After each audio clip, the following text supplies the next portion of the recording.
Sahabat terkasih, hari ini tanggal 5 Oktober 2022, tepat 50 tahun yang lalu, Koperasi Kredit Sejahtera lahir. UKM Aufi mendapat kesempatan istimewa hari ini bertemu dengan salah seorang pendiri dari KKS, Bapak Frans. Semoga Pak Frans nanti bisa menggambarkan perasaan bagaimana ketika mendirikan KKS, angan-angannya seperti apa, mimpinya seperti apa, lalu derap perjuangannya seperti apa.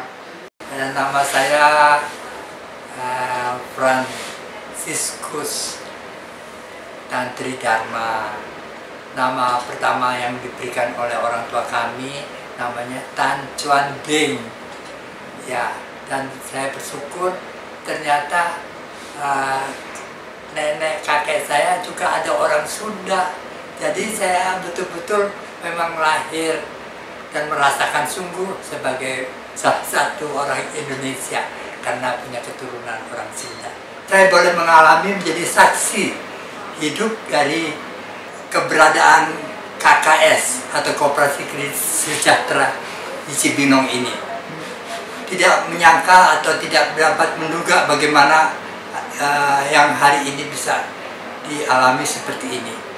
Sebab pada waktu itu tahun 1972 kami mulai dengan meminjam tempat di rumah satu keluarga di pertigaan Cibinong, dan setelah 2 tahun atau 3 tahun pindah ke penggilingan beras. Ketika pindah ke penggilingan beras itu, yang menjadi pelayan dari koperasi ini Clement Sutresno, itu mertua dari Arman Pribadi, dan mereka itu pendiri dari KKS. Selain ada yang bernama Adip Sriono, ada juga Sutesna, dan satu lagi Harja Purwadi. Kami mengenal Harja Purwadi dan Arman Pribadi serta Clement Sutresno itu dari gereja. Sebagai umat paroki waktu itu masih stasi Santo Filipus. Umur saya waktu itu baru memang muda, 24 tahun. Belum mengerti apa itu koperasi kredit union. Tapi tidak mengapa, karena memang gereja mempunyai kegiatannya di bidang sosial ekonomi yang waktu itu disebut Pusat Pembinaan Sosial Ekonomi Keuskupan Bogor. Nah, yang mendorong untuk mendirikan biro sosial di masing-masing paroki. Pak Haja Purwadi inilah yang mengambil inisiatif, yang selalu mundar-mandir Cibinong Bogor untuk mempelajari atau diperkenalkan tentang gerakan kredit union. Ada dokumen itu yang menunjukkan bahwa bagaimana memulai koperasi kredit di Cibinong itu dari biro sosial, dan itu keputusan terjadi di bulan Juni tahun 1972. Ternyata itu menjadi awal koperasi yang betul-betul. Lalu tanggal 5 Oktober itu beliau, Harja Purwadi itu mengumpulkan 41 orang, dan terkumpul uang modal pertama itu 42.000. Simpanan pertama itu, modal pertama itu 1.000 rupiah. Saya sebagai orang muda tidak mengerti apa, diajak juga ke Bogor. Saya tidak ingat persis bagaimana, apakah saya betul hadir di antara 41, tapi saya mendapat nomor 20. Wah, jadi berarti sebetulnya sayanya yang tidak ngerti kenapa mesti mengumpulkan teman-teman dan uang yang sekian banyak itu. Tapi tidak apa, sebagai orang muda saya ikut saja apa yang menjadi kegiatan gereja. Demikianlah Pak Haja Purwadi mengenal saya, dan beliau ini menawarkan kepada saya di awal tahun 1973 untuk ikut ke kursus dasar koperasi. Nah, waktu itu selama 5 hari mulailah saya mempelajari, mengenal apa itu koperasi kredit. Dan disitulah saya sebagai orang muda semakin tertempa untuk memiliki cita-cita dan keyakinan bahwa koperasi kredit ini menjadi sarana untuk pemberdayaan. Sebagai orang muda memang rindu sebetulnya saya ingin melibatkan diri. Bagaimana cara melibatkan diri? Kan mulai dibentuk itu kan struktur ya. Jadi sudah mengenal struktur di dalam koperasi kredit yang disebut panitia kredit di tahun 73 dan selanjutnya, dan dimulai tahun 72 itu sudah ada lengkap pengurus. Ini menarik sekali. Di situ di pengurus itu banyak yang ABRI, dari Angkatan Udara, Angkatan Darat, tidak pandang pangkat, kopral bisa jadi ada. Karena waktu itu dikenal dengan dwifungsi ABRI. Nah, rupanya pengaruh situ juga menyanggupi untuk bekerja demi masyarakat. Jadi ada yang namanya Pak Ismail, dia dari Angkatan Darat. Ya. Di Dewan Perintis tadi namanya ada Pak Adip Sriono, ada Sutesna dari Auri Cilangkap, Pak Adip sendiri dari Angkatan Darat, ada Simon Bulu, nah di panitia kredit, Samijan terjadi di panitia pendidikan. Nah, saya sendiri setelah di panitia pendidikan juga pernah menjadi anggota panitia kredit. Nah, kesulitannya ya yang terjadi apa? Karena memang panitia kredit kan perlu setiap hari bertemu dengan anggota. Lalu bagaimana? Ini yang satu ABRI, yang satu guru, ya agak rancu memang, bisa jadi saya sendirian. Nah, di panitia kredit itu jadi kesulitan awal justru bagaimana masing-masing setiap pribadi ini menyediakan waktunya. Kesulitan utama itu adalah memang menemukan pengurus yang tahu, mau, dan mampu. Yang itu selalu diingatkan oleh fasilitator Bapak Trisna Ansari dari KUKO ya, yang sebagai fasilitator ajak para peserta kursus untuk meneriakkan jel-jel. Aku mau, aku mampu, aku tahu. Ya ini yang luar biasa ditanamkan dalam diri orang muda atau peserta kursus ini. Segala kerisauan hati tentang perjalanan 50 tahun apa yang terjadi pada koperasi kredit ini sungguh-sungguh melebur. Saya yakin bisa melebur. Karena tidak heran di dalam perjalanan 50 tahun terjadi konflik, terjadi prasangka, terjadi teguran, mungkin agak keras, penolakan, itu bukannya tidak dialami. Walaupun saya sebagai perintis itu, tapi tidak apa. Ternyata hari ini adalah jawabannya, bahwa setiap kegagalan itu juga mempunyai nilai kehidupan.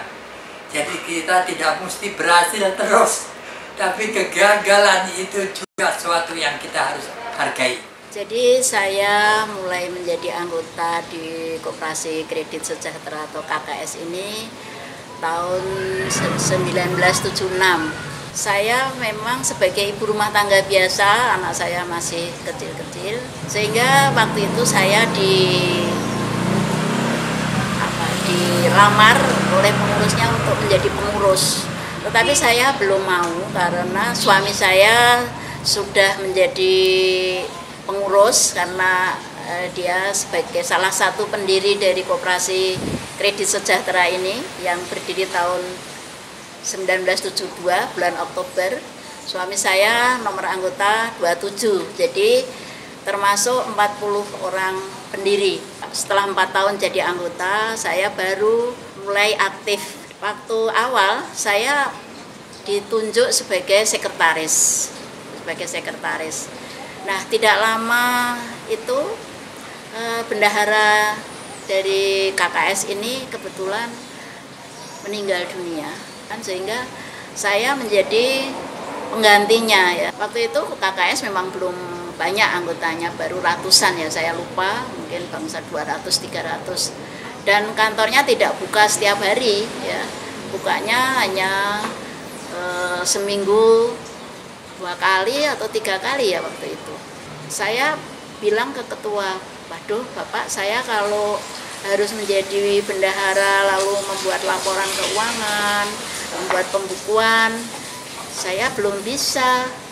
Oh, masalah ilmu mah gampang, yang penting mau dulu, perkara mampu nanti sambil jalan belajar. Nah, jadi dengan berjalannya waktu saya sering diikutkan kursus-kursus, mulai dari kursus dasar operasi kredit, kemudian kursus akuntansi.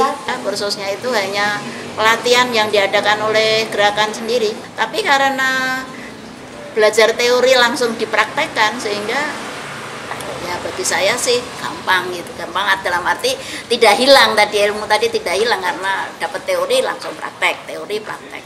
Pada awalnya memang pengurus itu sukarela ya, pengurus sukarela. Saya pun begitu juga, tidak ada gaji, bahkan kita malah nombok karena untuk transport, untuk ini kan belum punya penghasilan ya. Tetapi seringkali di dalam pelatihan itu dimotivasi oleh motivator saya dari KUKO waktu itu, namanya KUKO ya, Credit Union Counseling Office ya. Ada Pak Robi, ada Pak Trisna Ansari ya, almarhum. Itu selalu memotivasi. Kalau Anda ingin mendapatkan penghasilan, ya Anda harus bisa menghidupkan ini. Bahkan ketua saya dulu memotivasi begini, kalau koperasi kredit sejahtera ini bisa hidup, kamu bisa menghidupkan koperasi ini akan menghidupi banyak orang. Semangat saya lalu ini, saya pikir benar juga, ya benar juga. Saya berusaha bagaimana agar koperasi ini bisa tumbuh besar kan. Sistemnya kalau dulu kan anggota lama mencari anggota baru, atau boleh dibilang member get member, atau ada yang dibilang amal, anggota mencari anggota lain gitu, dengan dulu istilahnya kan sedapur, selembur, sekasur, sesumur. Artinya mencari anggota itu mengajak dari orang-orang terdekat kita dulu, dari satu keluarga itu, kemudian ke tetangga-tangga kita, teman-teman kita, kenalan kita ajak. Nah, menjadi anggota koperasi kredit atau kredit union itu yang pertama harus diketahui adalah bahwa tujuannya untuk menjadi anggota koperasi kredit atau kredit union itu adalah bagaimana kita merencanakan keuangan untuk masa depan. Jadi modalnya dari mana? Ya dari kita untuk kita, oleh kita. Jadi bukan kita mengandalkan modal pinjaman dari luar, bukan. Jadi dari kita sendiri. Oleh karena itu bukan koperasi pinjam simpan atau pinjam saja, bukan, tapi koperasi simpan pinjam. Anggota harus diajarin untuk menyimpan lebih dulu, ya baru boleh meminjam, dan itu terus didengung-dengungkan, terus diajarkan, ya namanya materi anggaran belanja keluarga. Semua anggota harus tahu bagaimana merencanakan keuangan itu, terutama untuk keluarga, apalagi nanti untuk masa depan, untuk perusahaannya. Mungkin filosofinya CU tadi kan sekumpulan orang saling membantu untuk menuju kesejahteraan. Ya menjadi motivasi saya juga gitu, karena saya juga pengen dibantu waktu itu kan, masih belum punya rumah ya kan, masih tinggal di rumah dinas, ya toh, perlu kendaraan, perlu biaya anak sekolah, sehingga tadi pelajaran-pelajaran yang awal tadi bagaimana kita mulai menabung, lalu meminjam, lalu diajarin juga tentang bagaimana mengatur manajemen keuangan di perusahaan yang namanya CU ini seperti apa. Kalau Anda ingin mendapatkan penghasilan atau mendapatkan gaji, honor, ya kamu harus bisa membesarkan koperasi ini.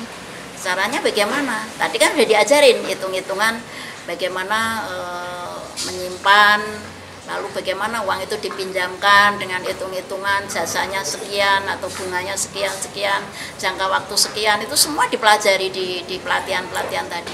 Dan itu kebetulan dipraktekkan juga memang benar, Pak. Bagaimana menambah anggota, kan kalau anggotanya sedikit pasti kita perputaran uangnya juga sedikit, pengumpulan modalnya juga sedikit.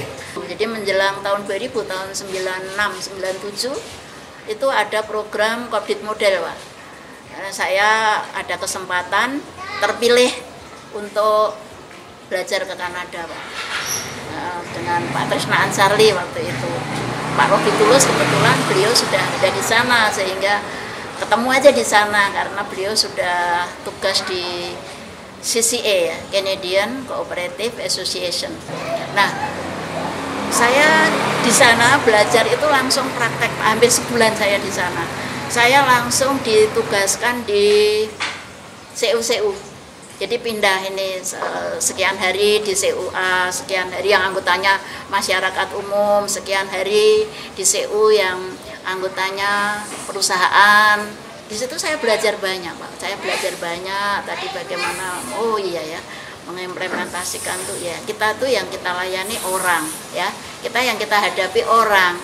Bukan mesin, beda, Pak. Kalau kita yang kita hadapi mesinnya, di situ bagaimana cara kita memotivasi anggota waktu dia baru mau masuk jadi anggota. Kesulitan, saya pikir kalau kesulitan di dalam pekerjaan atau di dalam permodalan, ya saya pasti diskusi dengan pengurus, Pak. Dengan teman-teman tadi yang saya sebut tadi, pengurus, ada Pak Harja, ada Pak Kirman, ada Pak Mul, gitu. Nah, zaman dulu kita belum ada yang namanya silang pinjam. Silang pinjam, kalau sekarang ini kan ada silang pinjam. Nah, awal-awal kita dimotivasi bagaimana orang memupuk modal sendiri, filosofinya atau apanya ya Pak namanya. Dimulai dari pendidikan, ya berawal dari pendidikan, dikembangkan lewat pendidikan, kemudian dikontrol oleh pendidikan, kemudian tadi ada semboyan lagi, solidaritas, swadaya. Jadi keswadayaan ini jangan tergantung dari pemberian atau bantuan orang lain ya. Zaman dulu kan, kalau apa dibantu oleh bank gitu ya, pinjaman dari bank. Enggak, kita enggak disarankan seperti itu. Jadi bagaimana kita memotivasi anggota itu disuruh menabungnya ke koperasi saja.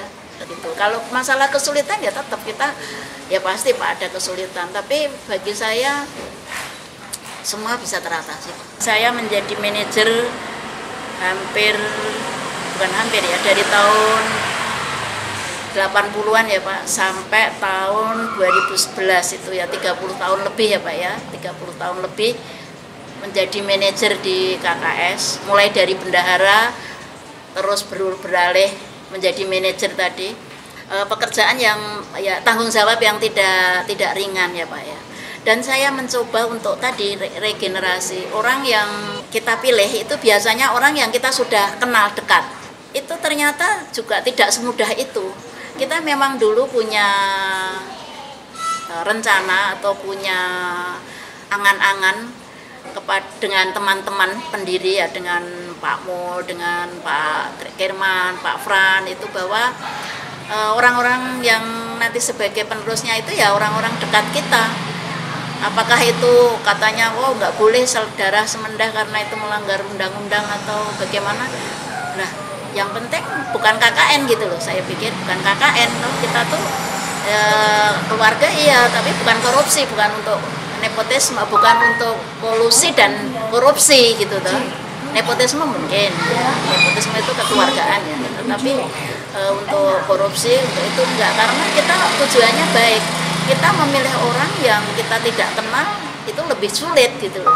Kita memilih yang sudah kenal saja belum tentu jadi. Ternyata memang itu saya buktikan.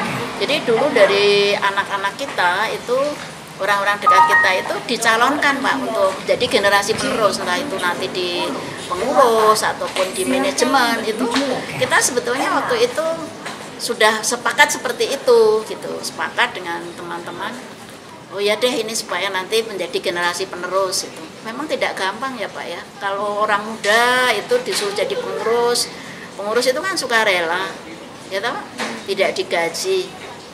Nah, mungkin nggak ada waktu, ya tahu. Kadang di dalam perjalanan, di tengah perjalanan itu orang punya keinginan yang tadi ya, ujung-ujungnya duit juga gitu. Sehingga saya sendiri kader itu tidak semuanya berhasil Pak. Itu saya akui, nggak gampang memang. Sebulan saya mulai aktif, ikut menjadi bagian dari pengembangan PSE, pengembangan sosial ekonomi umat, bukan terbatas hanya umat Katolik, tapi siapapun. Ya, artinya bagaimana mungkin orang mau usaha apa sih, jual gorengan atau mau jual kopi. Nah itu, saya senang bergaul dengan siapapun. Nah itu persoalannya Pak.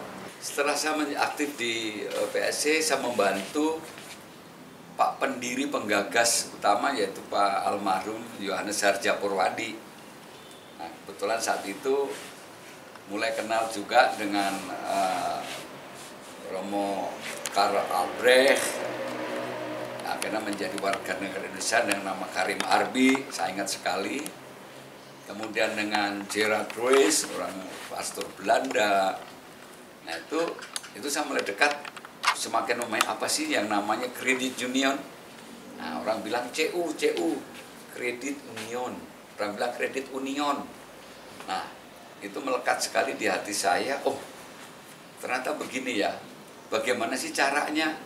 Menurut cerita pendiri pengawal ini adalah yang mengawali ini berasal dari Jerman, dengan dari sebuah kota yang wali kotanya itu peduli sama masyarakatnya. Nah, akhirnya saya belajar, oh iya ya caranya. Ternyata orang miskin itu bukan dibantu dengan makanan, dengan bahan yang dimakan habis, tapi dengan ilmu. Nah, kalau saya mengatakan, oh sama dengan pepatah Jawa dong, jangan diberi ikannya tapi diberi pancing, diberi kail. Coba orang itu bisa mencari ikan dengan sini, kok dikasih ikannya digoreng habis. Memang tidak mudah. Apalagi saya ditantang oleh perintis ini, mau nggak jadi relawan, mau nggak jadi volunteer, kerja tidak digaji. Saya bilang saya mau banget. Tahun berapa Pak Bapak menjadi ketua KKS, tahun berapa Pak? Ya terlebih setelah almarhum pendiri dan teman-teman angkatan kedua Pak. Di atas 90 Pak. Karena beliau tahun 90 meninggal Pak. Nah saya melanjutkan beliau ini, sebelumnya saya wakil ketua Pak. Jadi pengembangan di bagian pendidikan Pak. Bahkan Pak, kalau saya boleh cerita, pernah kami sosialisasi tentang kerajinan ini di bawah pohon bambu Pak, rumpun bambu. Sosialisasi tentang cewek ini di bawah pohon gelar tikernya pun punya Pak RT sebelah rumah. Bu RT saya nggak punya apa-apa untuk kasih minum, urusan saya, kata Bu RT saat itu ya. Ya sudah, minum, makan, itu oleh Pak RT lah yang menyediakan.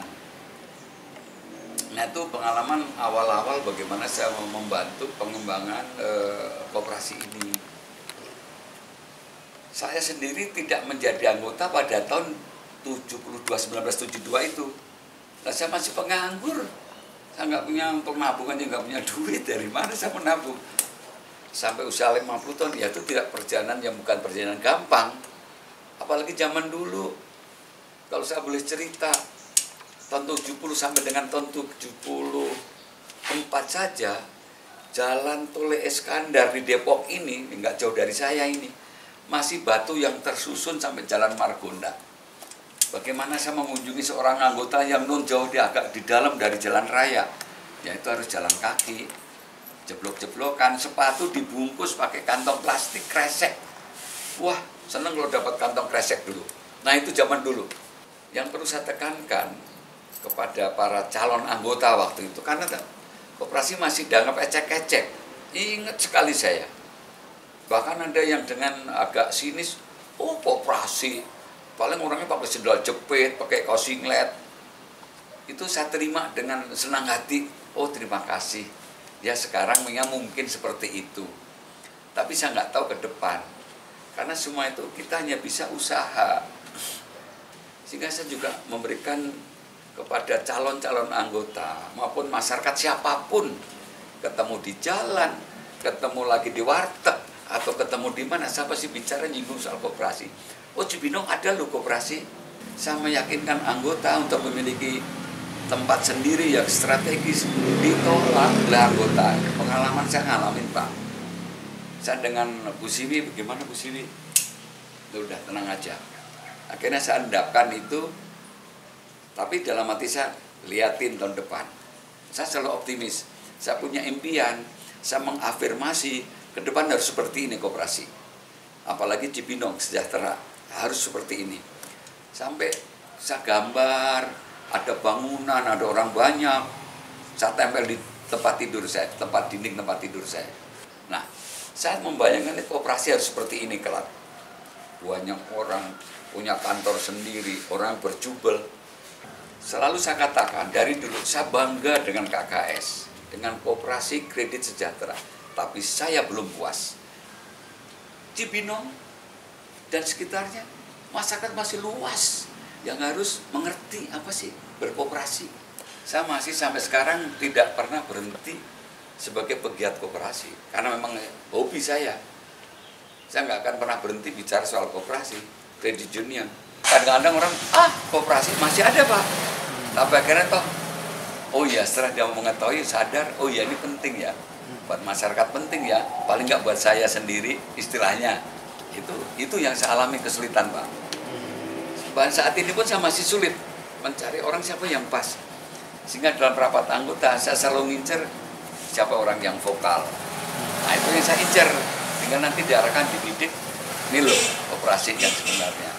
Dan satu lagi yang saya ingatkan pada generasi penerus saya, kepada anggota jangan pernah sakiti hati mereka, karena satu orang sakit dari anggota itu akan menjadi virus, akhirnya kita bisa rusak. Nah itu Pak prinsip sampai sekarang. Yang kedua, kriminal no way. Apa maksud saya Pak? Saya nggak ada kriminal pun juga, sorry. Tinggal tinggalkan ini atau urusan dengan polisi. Nah itu prinsip saya Pak, sampai sekarang dijalankan. Saya masih mimpi, sehingga teman-teman ngecap saya tukang mimpi memang Pak. Ya tukang mimpi ini KKS harus begini kan gitu ya. Anggota minimal sekian. Seberapa besar kesejahteraan yang Anda sudah peroleh bagi anggota nih? Pernah survei Pak, melalui saya pernah membentuk R&D, Research and Development. Nah itu ya Pak ya, itu selalu saya evaluasi. Oh iya, ternyata anggota nggak puas di bidang ini, di bidang ini. Berarti saya harus merubah. Mimpian saya nggak kaku, tapi harus besar. Tidak hanya ini, nanti harus ada cabang, istilahnya padatkan dulu Cibinong dan sekitarnya. Nggak perlu punya cabang di luar kota sana, luar sini. Nanti Cibinong masih perlu, katakanlah minimal 50% masyarakat Bogor menjadi anggota KKS. 50% Pak, minimal. Sekarang masih sedikit sekali Pak. Ya kalau saya mau bergaul dan siapapun juga. Contoh Pak, sopir angkot berhenti di depan kantor, nitip kesapan, Pak nitip ya, nitip tabungan. Dia nggak terganggu kerjaan. Nah, terus tukang pengamen, tukang pedagang ngasong terutama dulu. Saya rangkul Pak, ayo kita lihat di sini, kamu mau hidup lebih baik apa enggak? Kamu mau terus di jalanan apa enggak? Nah itu Pak. Nah jadi kalau kita mau bersifat rendah hati, tawadu ya istilahnya ya, menyesuaikan diri dengan masyarakat, semoga KKS akan lebih besar lagi. Tahun 87 itulah saya juga menjadi anggota Koperasi Kredit Sejahtera. Dan kebetulan juga waktu itu saya butuh rumah ya, dan tersedia. Artinya ada rumah yang waktu itu cocok dalam hal harga maupun juga lokasi ya gitu. Sehingga sejak awal saya sudah difasilitasi untuk bisa memiliki rumah dengan cara pinjam ke kredit union. Hal tersebut berlanjut dengan pendidikan yang kebetulan juga saya tempuh, baik yang formal, saya mendapatkan beasiswa untuk kuliah di MMUI, ya, tetapi dari KKS sendiri saya difasilitasi untuk ikut CUDCC, ya, Credit Union Director Competency Course, ya, kursus kompetensi sebagai pengurus Credit Union tahun 2008 yang diselenggarakan oleh Inkopdit, difasilitasi oleh AQ. Yang paling menarik dalam pelatihan tersebut yaitu bahwa sebagai kriteria atau standar ya, kedepannya supaya CO itu menjadi lebih baik adalah menggunakan access branding, suatu pilihan yang kompetitif ya, sehingga si CO punya citra ya yang menarik di masyarakat.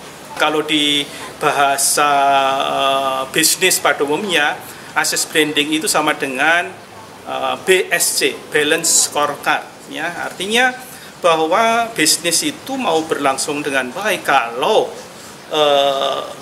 tidak hanya mikirin financial saja, ya, tetapi justru pondasinya adalah human capital. Ya, nah human capital tersebut ditunjang dengan organizational capital, ya, modal organisasi, dan kemudian ke anggota dan masyarakat pada umumnya itu dalam bentuk brand image, ya, citra merek, ya, CU itu sendiri. Nah kebetulan pendiri dari KKS ini, Bapak Joseph Harjapurwadi, itu punya keprihatinan, ya, bahwa petani di sekitar Cibinong ini ya tergolong petani miskin, ya. Jadi petani pepaya berapa sih pendapatannya, ya. Dan kemudian juga melihat para pensiunan yang setiap bulan mengambil pensiun itu sudah dihadang oleh pelepas uang. Nah, ini artinya KKS ini berdiri dari awal memang punya keprihatinan sosial tadi. Nah, bagaimana ini kita mendampingi ya orang-orang yang susah tadi, ya. Dan itulah yang terus kami istilahnya kami hayati, ya. Kami hayati baik itu pengurus maupun juga karyawan, juga rekan-rekan anggota sendiri. Memang ayo kita bersama-sama menolong diri sendiri lewat menolong orang lain, itu tadi ya.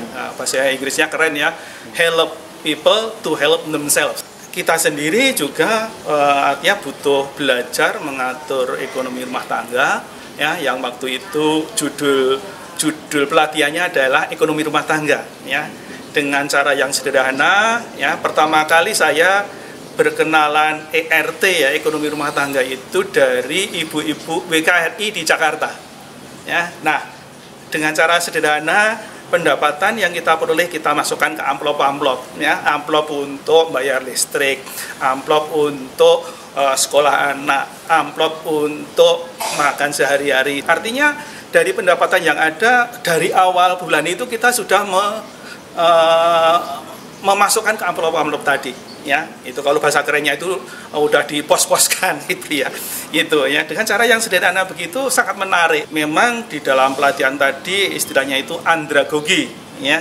Gitu ya, bukan bikin Anda grogi gitu ya, tetapi andragogi artinya memang ini pendidikan untuk orang dewasa, ya. Beda sama SD yang disuruh nyatet, suruh ngapalin, nanti ujian hafal lulus ya. Nah, ini kan untuk hidup ya. Dalam bahasa Latin itu ada pepatah non scole sed vitae decimus, ya. Decimus artinya kita atau kami belajar, ya, itu belajar untuk hidup. Kalau memang dari sononya kita ini berkehendak untuk hidup sejahtera, ya, itu artinya kita belajar dulu mengatur, nyimpan, kemudian kalau mau pinjem direncanakan dulu, ya, itu bagaimana ngaksurnya nanti, maka itu akan berhasil. Untuk KKS ke depan, ya, tentu saja diperlukan kader-kader yang terlatih, dalam arti memang banyak mengikuti pelatihan. Nah, oleh karena itu dalam berbagai macam program pelatihan, entah itu pengurus, pengawas, anggota maupun juga para karyawan, itu selalu saya dorong, ayo ikut pelatihan. Pendidikan itu sudah menjadi roh, ya, atau jiwa, ya, dan itu menjadi, bisa dikatakan harus menjadi habit, ya, di lingkungan CU. Awal saya masuk di pengurusan itu ditunjuk menjadi wakil ketua, ya. Nah, wakil ketua itu ex officio itu menangani pendidikan. Nah, waktu itu memang masih terbatas pada PDMK, ya, itu pendidikan dasar manajemen operasi, ya. Tetapi dari pengalaman ikut CUDCC tadi, maka di situ muncul pentingnya mengembangkan yang tadi waktu awal saya mengenal ERT tadi itu. Nah, itu dikembangkan menjadi yang lebih keren lagi, yang bahasa Inggrisnya adalah financial literacy, ya. Dan salah satu prinsipnya kan di CU ini pendapatan itu justru pada awalnya dikurangi dulu untuk disimpan, ya, baru digunakan atau diatur untuk memenuhi kebutuhan sehari-hari, ya. Kalau yang gajian itu untuk selama sebulan. Selain MKK, di KKS ini kami juga mengembangkan puteran pinjam untuk sejahtera. Artinya meminjam itu memang harus diprogramkan, ya, bukan gali lubang tutup lubang atau datang hanya butuh pinjaman, ya. Jadi langkah awal adalah membuat rencana keuangan tadi, kemudian kemampuan untuk mengangsur. Nah, dari kemampuan untuk mengangsur tadi maka diprogramkan atau direncanakan berapa besarnya yang dipinjam, ya, disesuaikan dengan tentu saja kebutuhan. Ya, artinya katakanlah kemampuan mengangsur itu 500.000 ya. Nah, kalau mau pinjam katakanlah ini 5 juta ya, berarti kan bisa itu selesai 10 bulan. Nah, selain itu juga ada emas menjadi anggota sejati, artinya anggota itu harus paham betul makna menjadi anggota koperasi, anggota CU. Nah, salah satunya juga kenal dengan anggaran dasarnya, ya, aturannya dan sebagainya dan sebagainya. Minimal kami mencoba untuk menghimbau. Nah, khususnya mereka yang ingin aktif lebih jauh atau yang sering mengikuti banyak pelatihan, itu kami libatkan untuk kegiatan-kegiatan lebih jauh seperti misalnya evaluasi dan perencanaan, dan juga rapat anggota tahunan maupun juga pertemuan-pertemuan kelompok. Nah, ini kalau yang aktif ikut pelatihan tadi bisa dikatakan menjadi penggerak ya, atau istilahnya untuk yang teman-temannya ya. Melihat hasil dari pembangunan teman-teman terdahulu ya, sekarang sudah menjadi koperasi besar, lalu 50 tahun sudah dilewati ya, sekarang masuk ke 50 tahun kedua ya. Apa yang menjadi pemikiran Bapak untuk 50 tahun kedua menjadi 100 tahun seperti yang kita cita-citakan? Ya. Apa Pak? Monggo. Tentu saja yang pertama-tama mengkader atau regenerasi ya. Regenerasi kuncinya tadi saya sudah sampaikan. Jadi ayo kita sama-sama ikut banyak pelatihan, semakin memahami, ikut perkumpulan diskusi-diskusi, melontarkan cerita ya, nanti yang bisa diteruskan dalam pelatihan-pelatihan kita untuk belajar bersama ya, bagaimana mengatasi baik itu persoalan ataupun juga informasi-informasi terkait dengan penyelenggaraan ya, juga pemahaman tentang CU itu sendiri ya. Nah, akhir-akhir ini kan bulan Januari ini kita sedang membagi dividen. Nah, ini ada anggota yang masih belum paham, maka lewat sharing itu maka menjadi ternyata dividen ya, pembagian SAU ya, itu ada 2 macam, ada balas jasa simpanan, ada balas jasa pinjaman, nah, dan sebagainya ya. Dan itu menjadi menarik bagi anggota ya, karena memang bagaimanapun juga kalau uang itu kita simpan di bawah kasur kan nggak tambah ya, tapi kalau ditaruh di CU, di satu pihak kita menolong diri sendiri tadi, merencanakan keuangan dengan lebih baik, kita juga menolong sesama yang membutuhkan uang ya, nanti pada saatnya kita juga butuh bisa minjam di CU ya, untuk berbagai macam keperluan, baik itu pendidikan, untuk keperluan rumah tangga, untuk istilahnya pada saat darurat, sakit, dan seterusnya. Untuk pengembangan, jadi ini bermula dari Cibinong, tetapi KKS ini sudah tanda petik menguasai gitu ya, menguasai juga daerah Depok ya, gitu. Nah, sampai juga Gunung Putri juga, arah Bojonggede, seterusnya. Nah, dari Kabupaten Bogor memang masih banyak kelurahan ataupun juga kecamatan yang belum menjadi anggota ya, tetapi untuk beberapa tahun ke depan ini kita mau mulai dulu semacam pilot project di wilayah Cisalak, wilayah utara. Nah, kami siapkan programnya ya, semacam rencana strategiknya, kemudian disiapkan karyawannya ya, bagaimana cara untuk mendekati kelompok ya, termasuk juga data atau informasi di daerah mana, RT mana, kelompok apa yang sudah ada anggotanya. Nah, kami mulai dari yang sudah ada anggotanya dulu. Kita coba tanya di sana ya, ada perkumpulan hari apa, tanggal berapa, jam berapa. Nah, kami akan mengirim karyawan ya, dan juga nanti melibatkan anggota yang sudah ada di situ untuk sharing ya, gitu ya. Tetapi kedepannya kami juga akan mendekati juga misalnya kelurahan ataupun kecamatan yang belum ada anggota KKS ya, itu kedepannya. Selain itu juga lembaga-lembaga ya, baik itu lembaga pemerintahan, sekolah. Nah, kebetulan juga ada beberapa sekolah yang sudah menjadi anggotanya KKS ya gitu. Jadi baik itu guru-gurunya, ya, nanti harapannya juga orang tua sendiri itu menjadi anggota. Terkait dengan program pemberdayaan anggota seperti apa Pak Moko? Kebetulan menghadapi COVID itu kan kami kebetulan ikut di Saktilink ya. Nah, Saktilink itu suatu aplikasi yang memudahkan untuk transaksi ya, baik itu dengan KKS ya, CU maupun juga antar anggota ya, dan moga-moga nanti untuk bisnisnya anggota itu sendiri juga bisa dibantu dengan Saktilink. Nah, kemarin terbukti memang anggota kami, anggota KKS yang memang pekerjaannya adalah wirausaha itu bisa terbantu. Nah, dari situ maka kami mencoba untuk mewartakan tanda petik ya, itu apa namanya, menularkan ke usaha-usaha yang lain ya, itu apa namanya, UMKM yang lain ya, seperti itu. Nah, untuk itu memang karyawan sendiri juga harus belajar.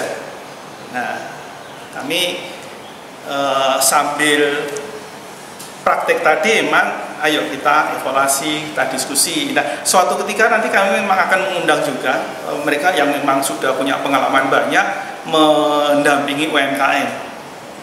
2023 ini itu sudah lebih ditonjolkan lagi ya. Jadi yang lalu-lalu itu istilahnya kita memang sudah mencoba, sudah praktek, sudah diterapkan ya, dan kenyataannya memang lumayan ada hasilnya. Nah, ini mau kita semacam diimplementasikan untuk cakupan yang lebih luas.